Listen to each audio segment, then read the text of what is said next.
Okay, well, thank you for coming tonight. Y'all can see the screen, is that correct? I Nope, can. I am sharing it, right? There we go. Nope, there we go. Okay. Yes, I see No, it now. thank Well, you. I see Google Notebook LM. That's what you're supposed to see. Fabulous. You know, every once in a while, it takes a while for us to get back into the swing of things after some time off. I hope you've all had a great start to your semester, and I am going to go ahead and record this because I know that not everyone could attend today. And once again, if I were recording, I stopped it earlier. It's going to pop up here somewhere. Just 1 second. Okay. And there we go. Okay. Welcome. This is probably one of my favorite AI tools lately. Tonight, we're going to talk about NotebookLM. And I'm going to go ahead and get us started. If you notice, there's a bit.ly here, and I'm going to copy and paste that and put that into the slide deck because, well, actually, I'm going to send it out tomorrow in the email. I love to put links in so that you're able to play and experience on your own. So let's learn about Google Notebook LM. If you haven't met me before, I am Karen Leonard. I am the Program Director of AI and Digital Learning at the State Department of Education. Super excited because we were the 4th state in the country to have an Office of AI. I personally feel that AI is one of those tools that will be able to support you in meeting the needs of your students while saving you time so that you're, able to have a life and make those connections, because we know our students learn best when they are comfortable and they know their teacher. And I think we all probably went into education just because we like what we're doing and we like to make those connections with students. So the best way to reach out to me is currently email. I'm in and out of the office. I've been going all over the state and love to connect with you. No question is too small. I can set up one-on-one meetings with you. We can talk through how could I use this? I'm here as your resource. Okay, so by the end of tonight, you will understand what NotebookLM can do, and you'll identify ways that this tool can support you and your students. And before I go on, I'm going to pause. When I'm talking about students using AI, I'm probably talking more middle school, high school. There are things that you personally can create and share with your learners that could be appropriate for younger learners. Sometimes you might be the driver of this tool and students are giving you information to input. And you'll see what I mean. It just can provide so many opportunities for student expression and learning. Okay, so I kind of think that this is a magic trick. I want you to see, I have been playing around with this a lot, and I don't know if you have had a chance to read our guidance. We were the 11th state in the country to publish guidance, and we're on our 2.0 version.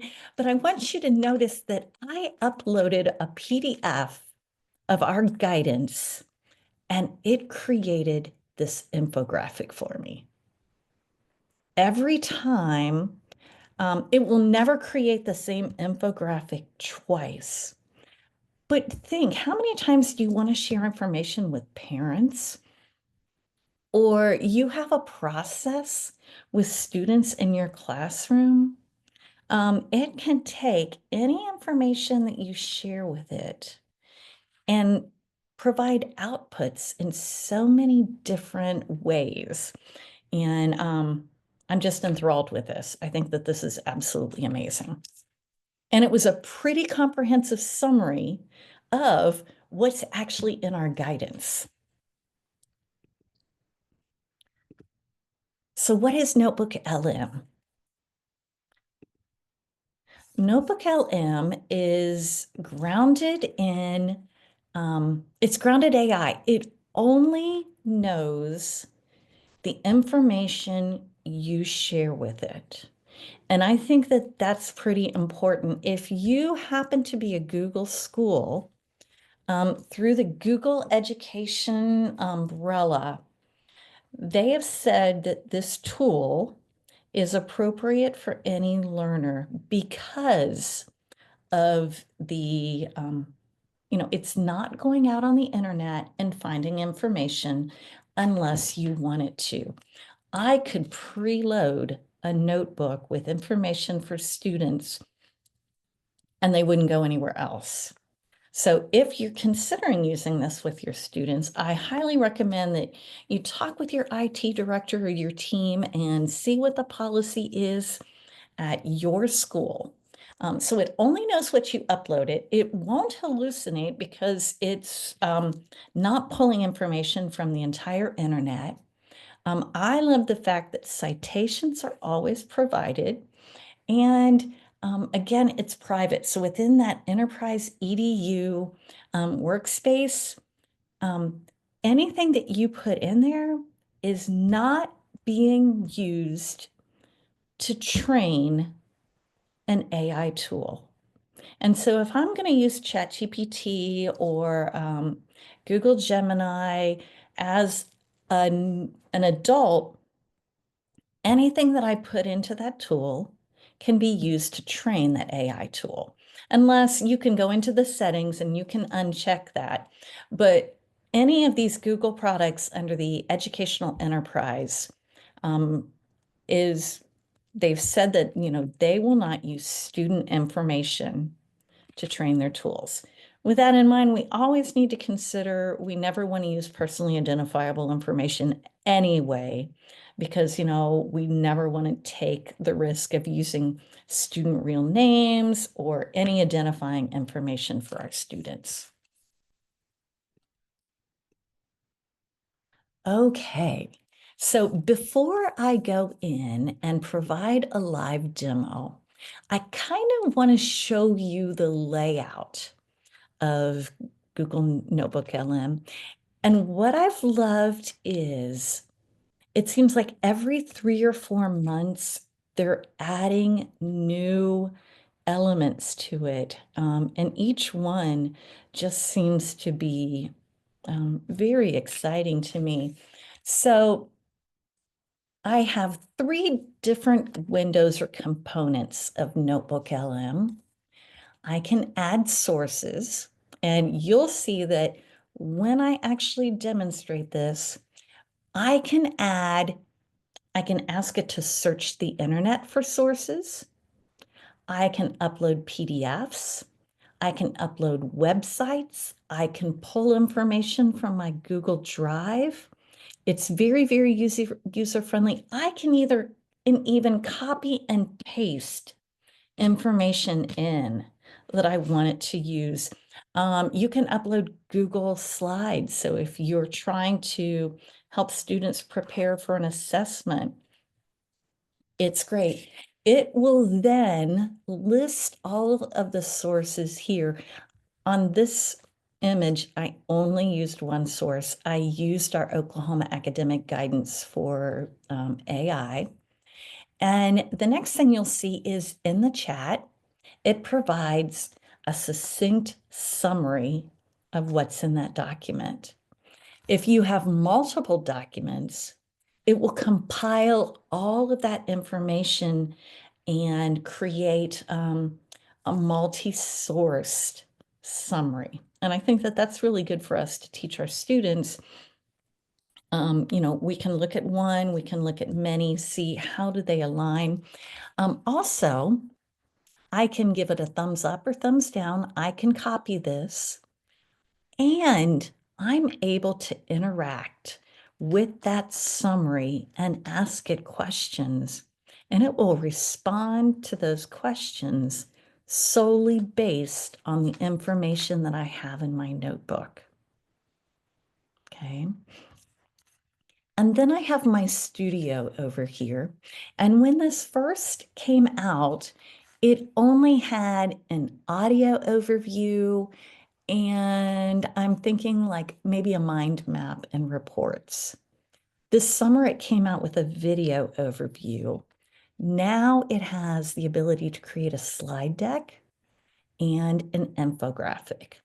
And oh, you'll see down here that these are all of the studio outputs that I've created based upon this one source. So little bit, you may, if you've got multiple screens or something, you may want to go ahead. Normally, I never even click this link. I just Google NotebookLM and it pops up for me. So the first thing I'm going to do is I'm going to upload an article that I found on the last penny being minted. And I just put this in here so you could see. I searched the internet. I asked for something that was within maybe a 5th grade reading level, and I downloaded it as a PDF. So I'm going to jump out here, and now I'm going to go into NotebookLM. So when I go to NotebookLM, this is the homepage. It's going to give me all kinds of other notebooks created by people. Maybe I'm interested in those, maybe I'm not. I have my notebooks, featured notebooks, and notebooks that are shared with me. And that may be where your students are getting information. I can see them in tile form. I can see them in list form. I don't find that very user-friendly. I can see my most recently used, or I can create a new notebook. I can see that here or here. So I'm going to create a new notebook. And now it says I can search the web for new sources. I can type anything in there that I want. It will pull probably about 10 different sources from the web. I'll show you that in a couple minutes. But for right now, I have some other options. I can upload files. I can link to a website. Like I said, I can pull something from Google Drive, or I can copy text. So I'm going to go ahead and upload the PDF about the coins being minted. And of course, now I've got a bar that's in my way and I'm not sure. Open. Okay. It's pulling that source in. And as soon as that source, oh, look, I already have a succinct summary of that article. Okay, so if I'm using this with older learners, boy, if I would have had this when I was working on my doctorate, it would have made a huge change because maybe I'm going to ask it to summarize each one. And then the ones that aren't appropriate for me, I can delete. And then the ones that fit my requirements or my needs, then I can go in and read the whole thing. It's kind of like an abstract. So now I could save it to a note, or look, it's giving me 3 discussion questions or 3 ways to dig into this article more. Why did the United States decide to end the production of pennies? How will the final pennies produce? I'm going to ask that. And how will they be commemorated and sold to the public? It's analyzing that. And look, it is even providing images and information showing exactly where in that article that data came from. Again, I could copy and paste that into a Google Doc if I wanted, or a Microsoft Word. I can say, great summary, download it. I can ask it any other questions. Are these pennies still made copper?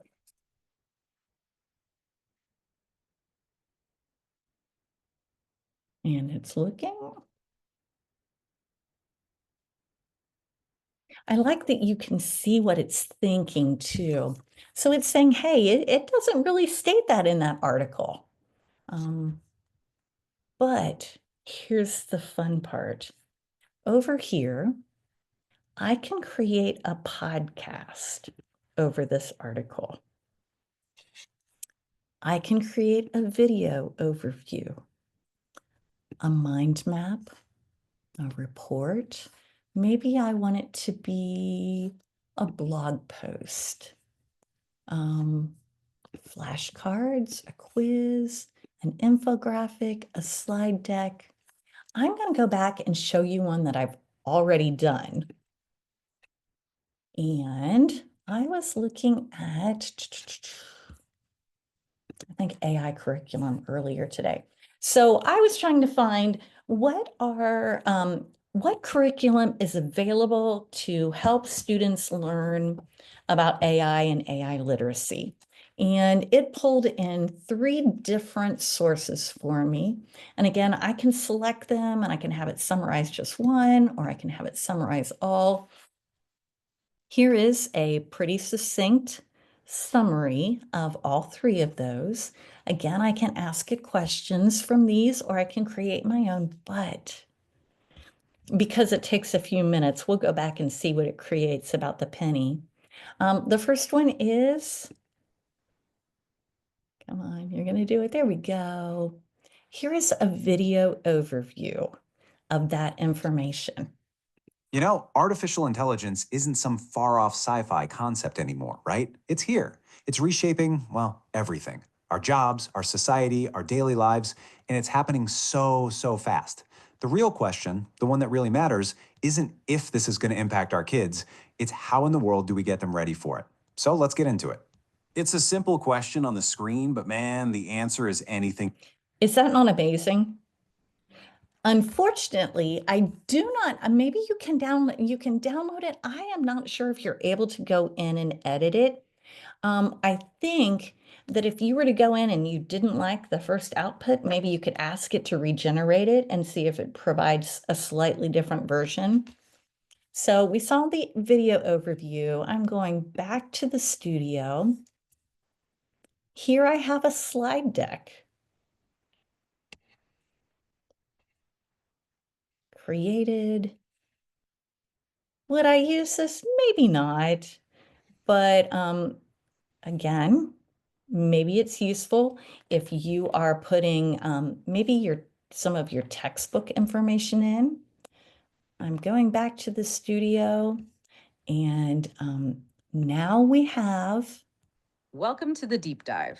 This is where we, take a whole podcast. stack of really complex sources and try to deliver the essential insights you need to be well informed. Right. And today we're tackling a massive shift. I mean, it's happening right now in schools all over the globe. It really is. The speed of AI integration into just daily life means that education systems, from state departments in California all the way up to UNESCO, they're all racing to rewrite the K-12 curriculum. That's right. I can change the speed. I can download it. I can share it. Think of some of your learners that 2 of my daughters and my husband are dyslexic.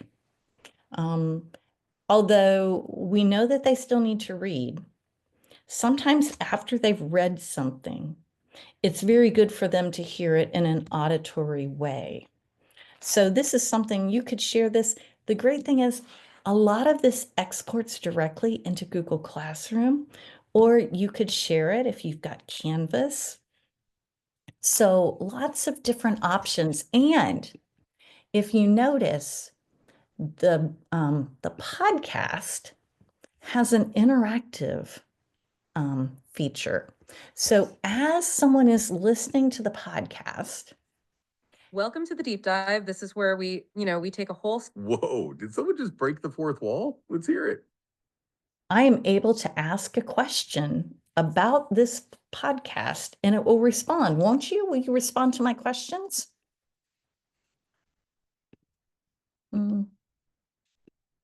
Okay, it does it. It's obviously not. It's Tuesday night, 7 o'clock. Google's like, I worked really hard all day.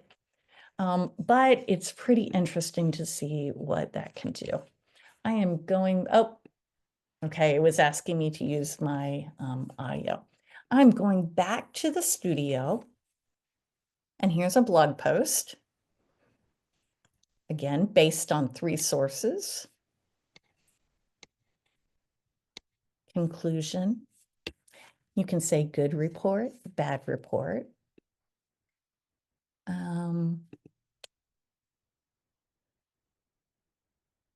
There was a very quick infographic based upon the 3 sources that I created.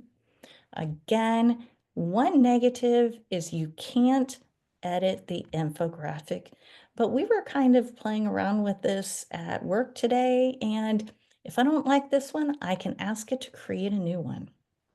And that's pretty amazing as well. Maybe I'm uploading notes and having students prepare for an assessment.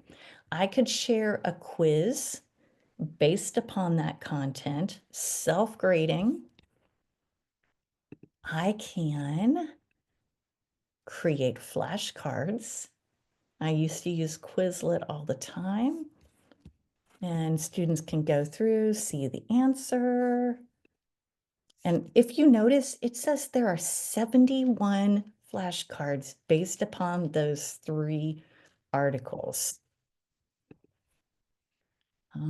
Here's another thing that I think is pretty amazing is I can create a brainstorming web.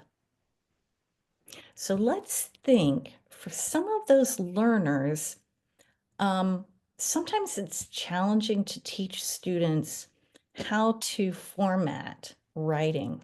So here I was able to take that article, and here are what they considered the 6 important aspects of that article. Strategic goals. So maybe I give students this right here, and they go back and read the article, and I've already kind of started their summary or their report, but we could dig in closer. Strategic goals, learning with AI, learning about AI, content curriculum, 5 different topics there. And if you notice, these do not have additional arrows to move forward, but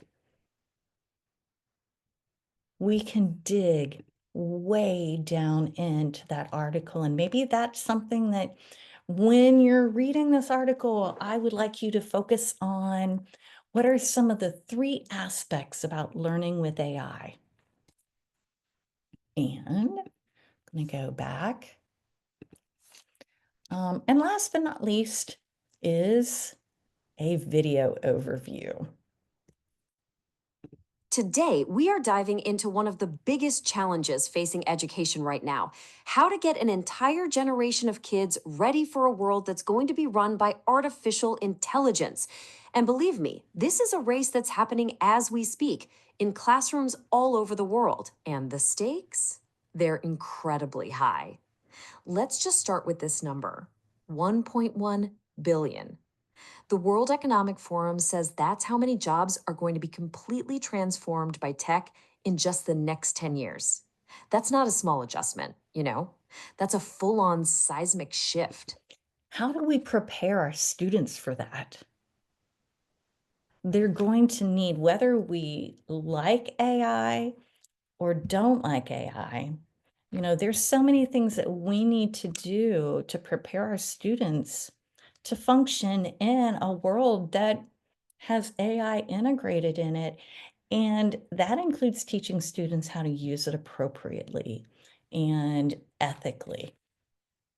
So there was that. I'm going to go back and let's see what happened with the penny. It's still creating its video overview, but I just want to go down and I want to see the infographic.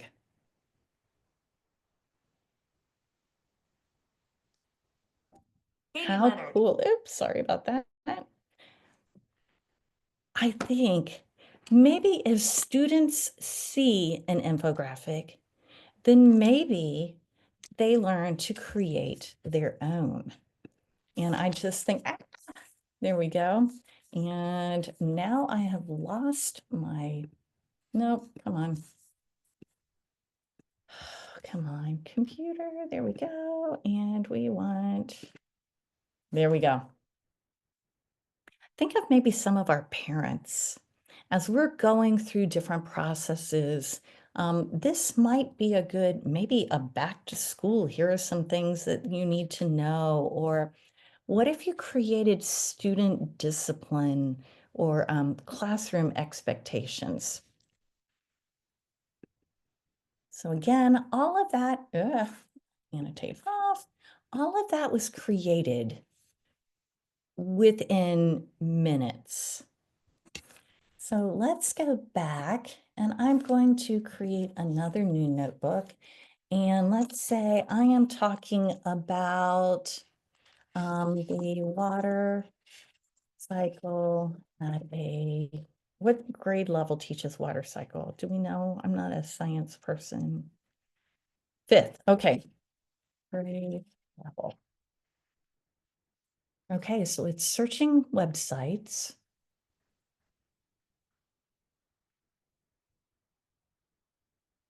And patient, okay, so here are 7 sources and I can import them all. And again, if I don't like one, I can say, I'm gonna delete that one right here, remove source. Okay, so look, I have a very quick overview. And like I said, everything can be done right there. Thoughts so far?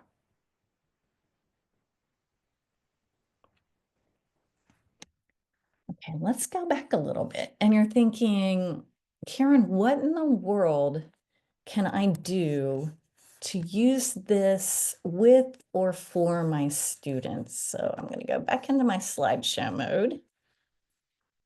So personally, you can do different things such as asking your notebook, here's an assignment. I would like you to rewrite this explanation for a 3rd grade reading level. Maybe you also ask it to generate it at an 8th grade reading level. I can upload my Oklahoma academic standards and say, create a lesson plan outline for 45-minute class based on this text. Or assessment, identify the 3 most difficult concepts in this task and suggest discussion questions for them. And again, if you don't like what it generates, you ask it to generate more.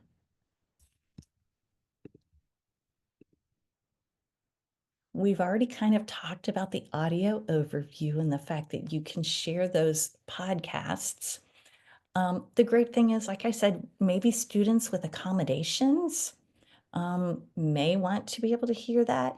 Maybe you do that as a flipped classroom, and maybe the article is way above your student's reading level, but you ask it to summarize it at maybe a 5th grade reading level and then create the audio overview. Students listen to it at night and come in and are ready to talk about it the next day. So like I said, you can create video overviews, mind maps, reports, flashcards, quizzes, infographics, slide decks. Some of the top uses.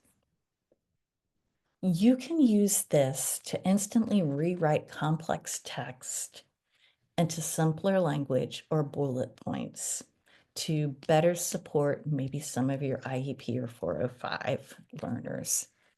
Maybe I pull in an entire article and ask it to extract all the vocabulary words and definitions. Parent communication.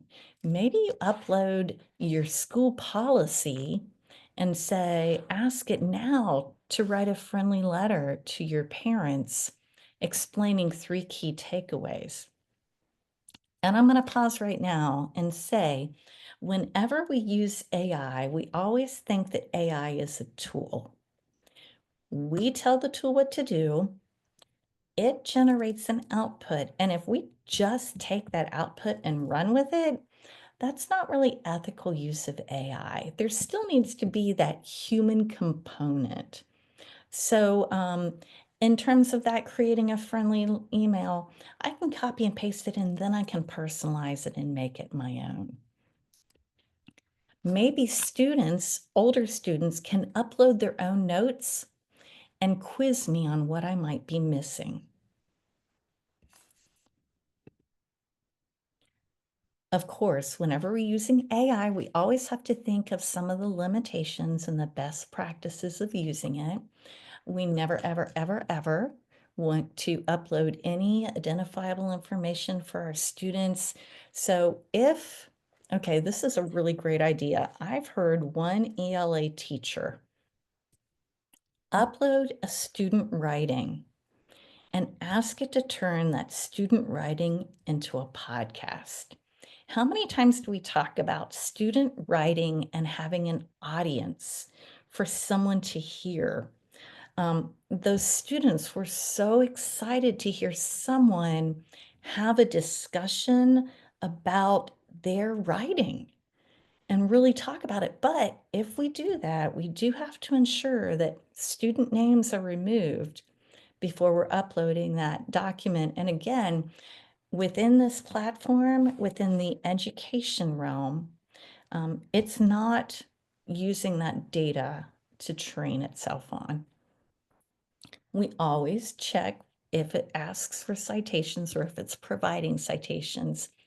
And one thing is, if you're using the audio, it can sometimes mispronounce names. So I always suggest that you preview anything and everything that you share. Okay. So there is something even more exciting, and I'm going to jump into something else. There is one of my favorite bloggers, ed tech bloggers. His name is Eric Kurtz, and he works in Ohio. And he has really experimented with different ways to use NotebookLM. And he decided, what a great thing. I could create graphic novels based upon content that I'm teaching. So he's talking about, dual coding your visual representation along with words. Inference skills, they're able to kind of infer based upon images. Accessibility, maybe it's chunking your text. And introductions, maybe that's going to be an introduction for a unit. So he went down a really big rabbit hole. And I wanted to show you, he created 25 different examples of this. He's got a fistful of bubbles, all about a pistol shrimp defending his burrow from a crab by snapping his claws so fast it creates a bubble hotter than the surface of the sun. So I'm going to show you, notice he selected an art style. So I'm going to open the PDF link, and I'll also show you the back side. So here is his graphic novel. Summary pops up. The ocean floor, a lawless frontier, where the water pressure is high and the stakes are higher. My name's Prawn. Some just call me Sheriff. I just want a quiet life. And you can see he created an entire story based upon this. It's got 14 different pages. And then he added in information on how crab claws actually work. So I am going to go back and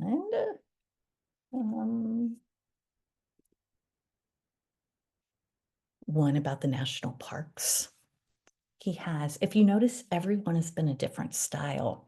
I Wandered as a Child. He created a visualization of a William Wordsworth poem. We've got a story about Jane Goodall. talking about Lewis Latimer and his inventions, A Tall Tale about Paul Bunyan. As you can see, each of these are done in a completely different style. So I'll tell you, I went back here, and for each of these, he provides a Google Docs script. So what he did is he wrote everything out in a Google Doc, and then he downloaded that doc or provided access within his Google Drive. So I'm going to show you that I did the same thing. I took a copy of his script and I changed a little bit. I wanted my images to be in the form of, oh my goodness, what's the, it's a children's novel type. It is Diary of a Wimpy Kid. So I'm going to show you that I'm going to download this document just because I find it easier. I'm going to download it as a PDF. I'm going to go back into my notebook and create a new notebook. And I'm going to upload my file.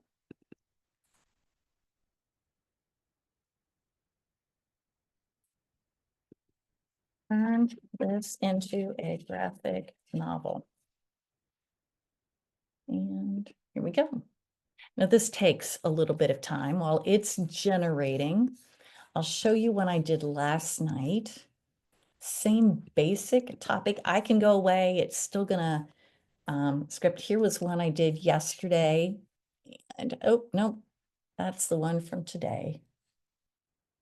And let's go back again.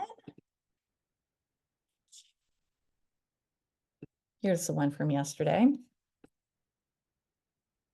I didn't change the style.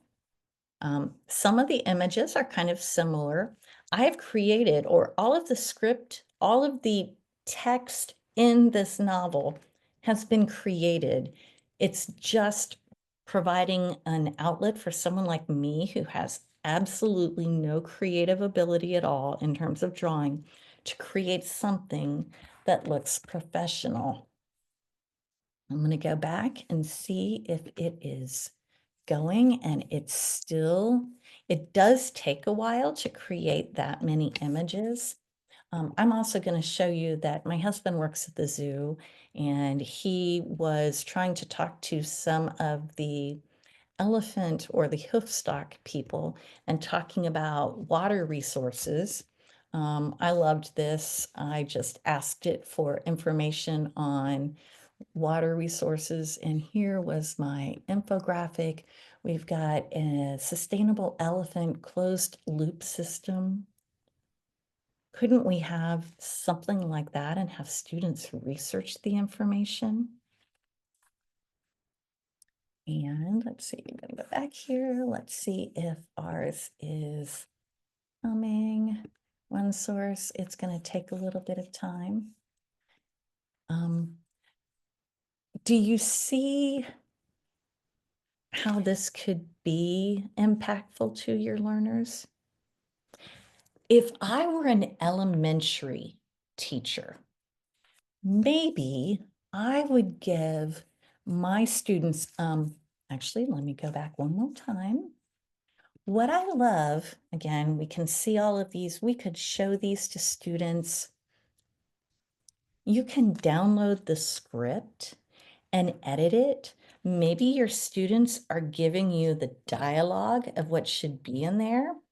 They meet with you to determine the art style, and you're the one that puts it in and generates it for your students. The immortal jellyfish. I mean, he had way too much free time, I think. But if you scroll all the way down to the bottom, he has provided step-by-step instructions on how to create a graphic novel from scratch. So you first have to choose a topic, decide where it's going to be. Is it a story? Is it a movie? Graphic novel story ideas. He provides all the length. Look, he even has provided some ideas for many different grade levels. A worry monster's tangle, talking about different feelings. Maybe students are worrying, or the season tree, and we're talking about a tree as it goes through the different changes of the season. I can go back here, and then he's also provided some ideas on art styles, because maybe we're not familiar with that. So like I did the Wimpy Kid, I just copied and pasted this and put it in the place where he had a different style. But look, you know, there are so many different styles. Maybe our students are actually looking to research some of these different styles. Maybe that's part of an integration if you have an art teacher, or if you're providing, you know, some of that within your classroom. Then he is telling you how to create the script. He's even giving a template, and it makes a copy, and I can save that myself and modify it. Maybe you want Gemini to create the script. I think it's probably better for students to create their own, but maybe you've had an issue with something, a behavior issue, or you're introducing a new unit in your classroom, and you don't have the time to create that full script on your own. We can provide it that information, and it will generate it for us. And like I said, if you don't like the first iteration, you can have it iterate a new one. I do think that there's a limit maybe to the number of slide outputs it can create within a 24-hour period. So maybe you're staggering these if you're creating many. Look, it even tells you, it shows you exactly where to click. You could review and edit the script. You could create your own notebook, generate the graphic novel. You can have it have details. I liked here, and I didn't click on that here. If I were to go back in here, I could have, within this, it did provide an option for me to click, and I could have provided some additional information. And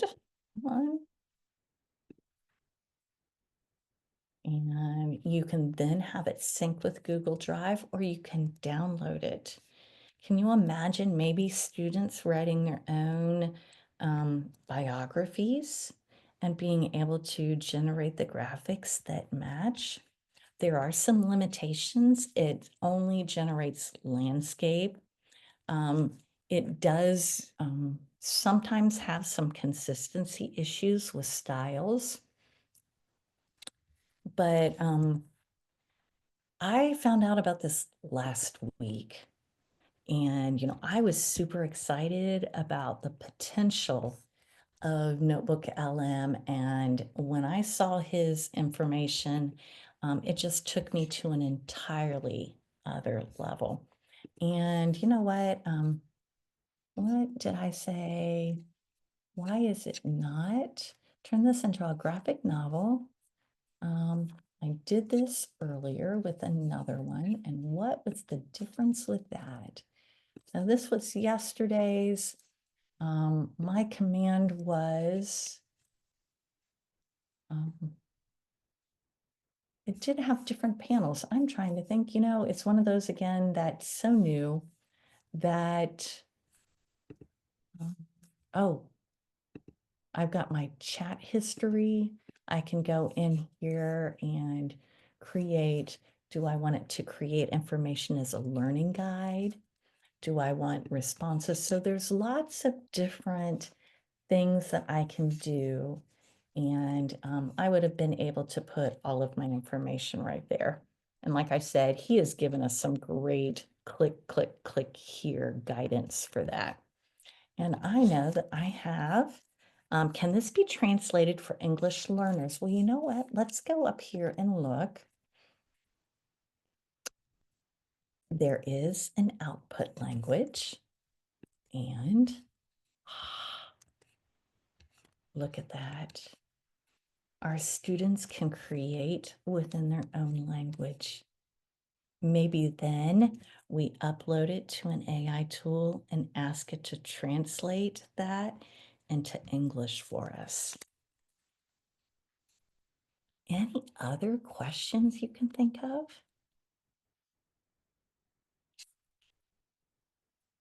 I think, I know some AI tools can be kind of overwhelming, or there's just a lot going on, but you can look. Here are mathematics of principles and modeling of electrical systems. And Could I you did. share one of your quizzes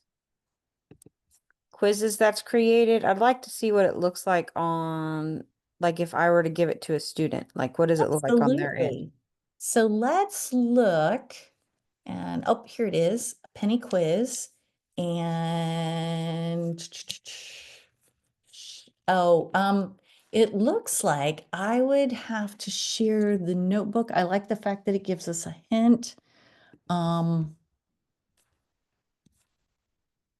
you what, I want anyone. Oh, nope, chat only. Huh. I think you would have to share the entire notebook. So I'll tell you what I'm going to do. I have just copied that link and I am going to put it in our chat and see what you see, because I have not shared that with anyone yet. I haven't attempted that. It would not be a quiz meant for you to give them in terms of a graded quiz. This would probably be more of teaching students how to prepare for assessments on their own. And you would probably have to use another tool. I could upload that same document maybe to Google Gemini and ask it to make me a quiz with 5 multiple choice questions and 3 short answer, or maybe I want it to turn it into a cloze activity so students are using the context to determine what words should be in that phrase. It made me request access. Oh, okay, so I didn't do the sharing in the right way. Let's try one more time. Oh, anyone with a link, the full notebook. Now let me copy it. Let's You see. got to save. Oh, thank you. And let's try this now. I love it when you ask questions because we all That learn. worked. Yay! So for us, it gives us your entire notebook. It gives us your studio and any sources that you put up. So you would determine maybe how much of that you would like to share in terms of, maybe I'm creating a full notebook for me with all of that. And then I'm going to create a second notebook with just maybe the quiz for students to practice, or just the blog post. So again, this has probably been one of the most enthralling tools I've seen. And like I said, so they started off, I started playing with this about a year ago. The video came out in July. The infographics came out last month. So it's almost like every 3 or 4 months, Google's just pushing out new elements within this program. And I think that that's really exciting, because who would have ever thought that you could create infographics like that? And they're really pretty interesting. We did try to play with an infographic today, and we pulled up a customization aspect, and we were giving it the color codes that are associated with all Oklahoma agencies, so that we could ensure that the colors were in our theme. And I thought that that was kind of interesting as well. Any questions on that?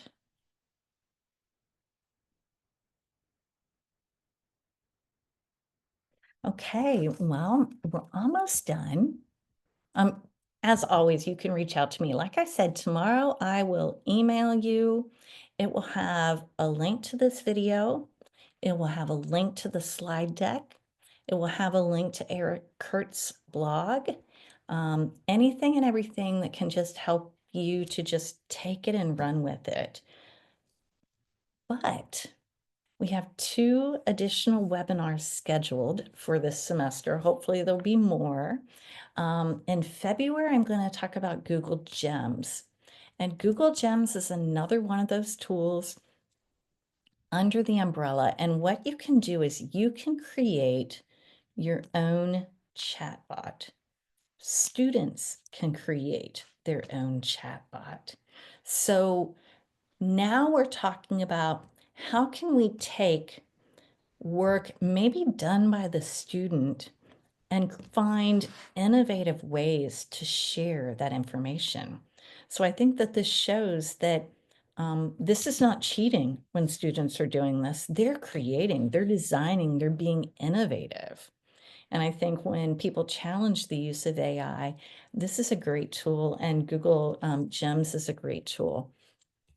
We also have on March 17th, actually a well-known computer science person who's going to go through and explain how AI actually works, but he's making it understandable for like even students in middle school. He walks us through it, and I think that's going to be interesting.